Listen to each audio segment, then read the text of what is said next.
I've always been a fan of the outdoors.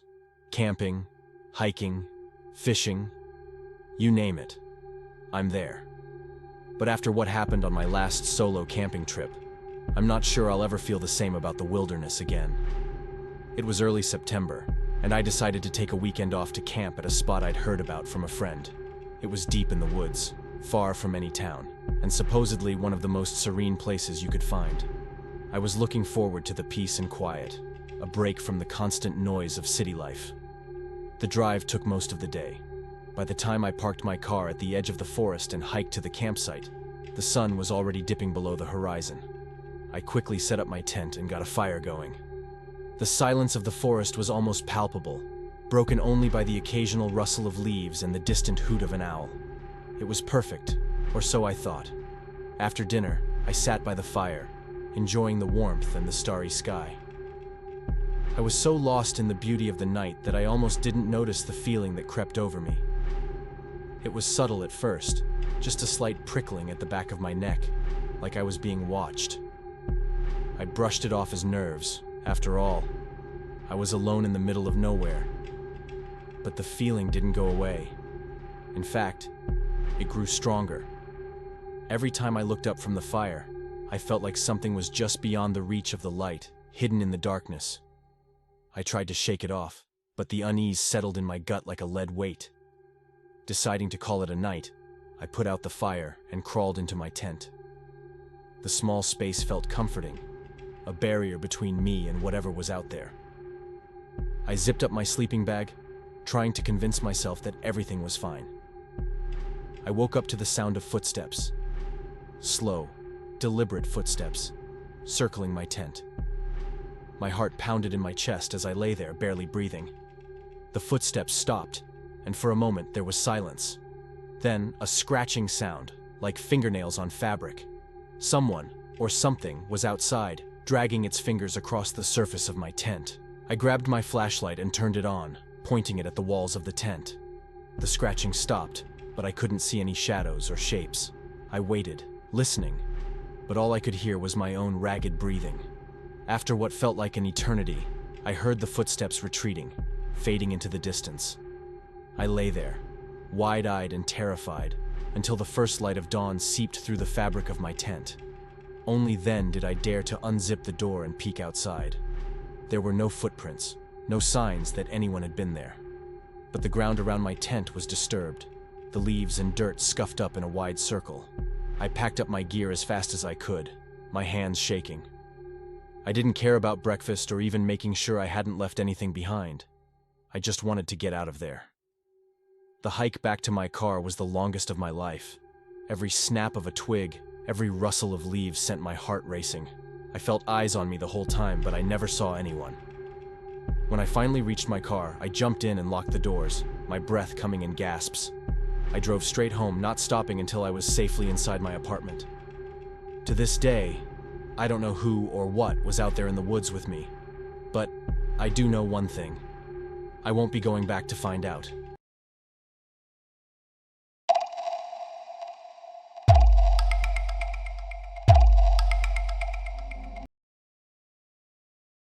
It was late October when I decided to go on a solo camping trip in the remote mountains of Colorado. The leaves were in their full autumnal glory, painting the landscape in hues of red, orange, and yellow. I had been planning this trip for months, looking forward to the peace and solitude that only the mountains could offer. I arrived at the trailhead in the early morning, my backpack stuffed with supplies for the weekend. The air was crisp, and the sky was a clear blue as I began my hike up the rugged trail.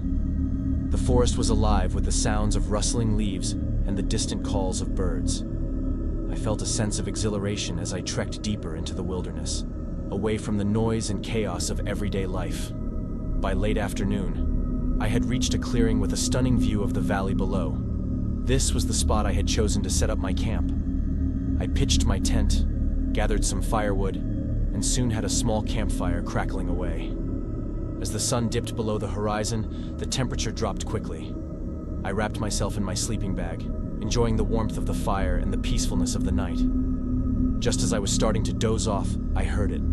A low, guttural growl coming from the darkness beyond the firelight.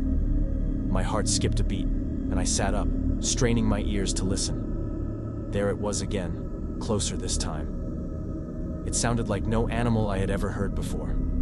I grabbed my flashlight and shone it into the woods, but saw nothing. Probably just a coyote, I told myself, though my gut told me otherwise. I tried to shake off the unease and went back to my sleeping bag. But sleep did not come easily that night. Every snap of a twig, every rustle of leaves had me on edge. The next day, I decided to explore the area and see if I could find any signs of wildlife. As I hiked through the dense forest, I couldn't shake the feeling of being watched. Several times, I thought I saw movement out of the corner of my eye, but when I turned, there was nothing there. The forest seemed unnaturally quiet, as if holding its breath. In the afternoon, I stumbled upon an old, abandoned cabin. It looked like it hadn't been used in decades, with moss-covered logs and broken windows. Curious, I decided to take a look inside. The interior was dark and musty, with cobwebs hanging from the ceiling. As I explored the cabin, I found a journal lying on a rotting table. The pages were yellowed with age, but I could still make out the handwriting. The entries told a chilling story.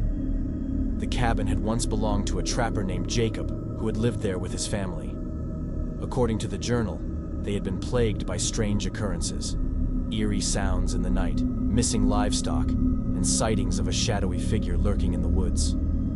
The final entry was particularly disturbing. It described how Jacob had gone into the forest to confront whatever was tormenting them and had never returned. His wife and children had fled in terror, leaving the cabin behind.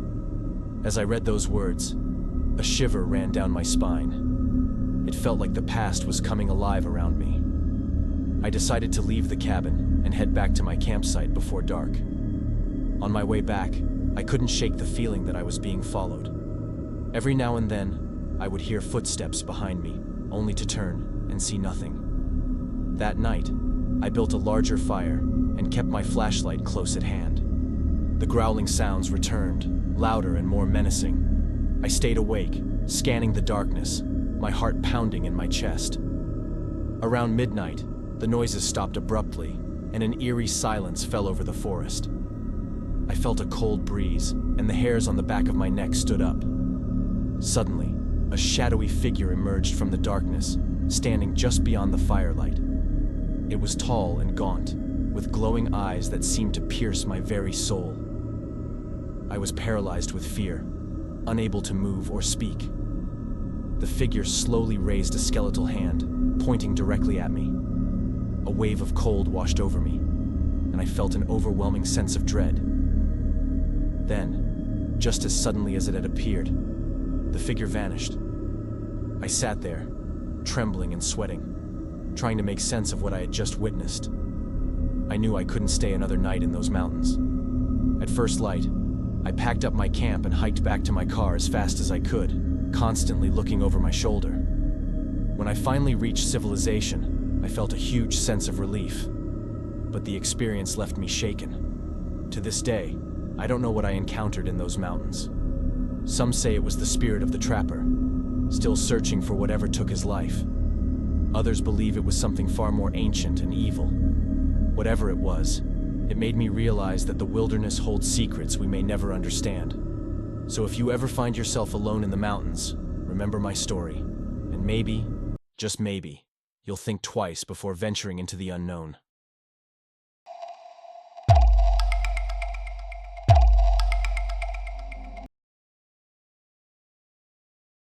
Last summer, my friends and I decided to go on a camping trip in the remote mountains.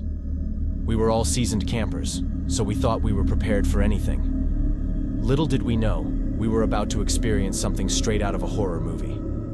We reached our campsite late in the afternoon. The place was stunning. Tall trees, a clear blue lake, and the sound of birds chirping. We set up our tents, gathered some firewood, and by dusk, we had a roaring campfire going.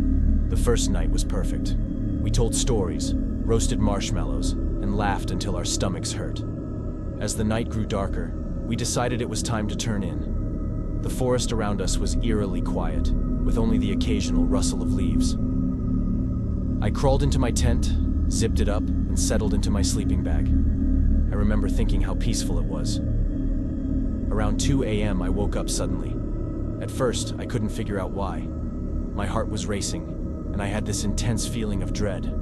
I lay still, straining to hear any sound. That's when I heard it. A faint, almost imperceptible scratching noise outside my tent. It was so subtle that I thought I might have imagined it. But then it came again, a little louder this time. I tried to convince myself it was just an animal, maybe a raccoon or a squirrel. But as the scratching grew more persistent, I realized it sounded too deliberate. I mustered the courage to peek out through a small opening in my tent. The moonlight was bright, casting long shadows across the campsite. That's when I saw it. A figure, standing just at the edge of the tree line, barely visible. It was tall, with unnaturally long limbs and a hunched posture. I couldn't make out any details, but I knew it wasn't one of my friends. I held my breath, praying it wouldn't notice me. But it did. The figure slowly turned its head in my direction. I felt a cold shiver run down my spine. I wanted to scream, but fear had paralyzed me. It started moving toward my tent, each step slow and deliberate. The scratching sound continued, but now I realized it was coming from the ground, like something sharp was being dragged across the earth. Just as it reached my tent, I heard a loud crash from the other side of the campsite. The figure froze, its head snapping toward the noise. It seemed torn between investigating the sound and continuing toward me. For what felt like an eternity, it just stood there. Then, as suddenly as it appeared, it bolted into the forest. I lay there, trembling, trying to process what had just happened.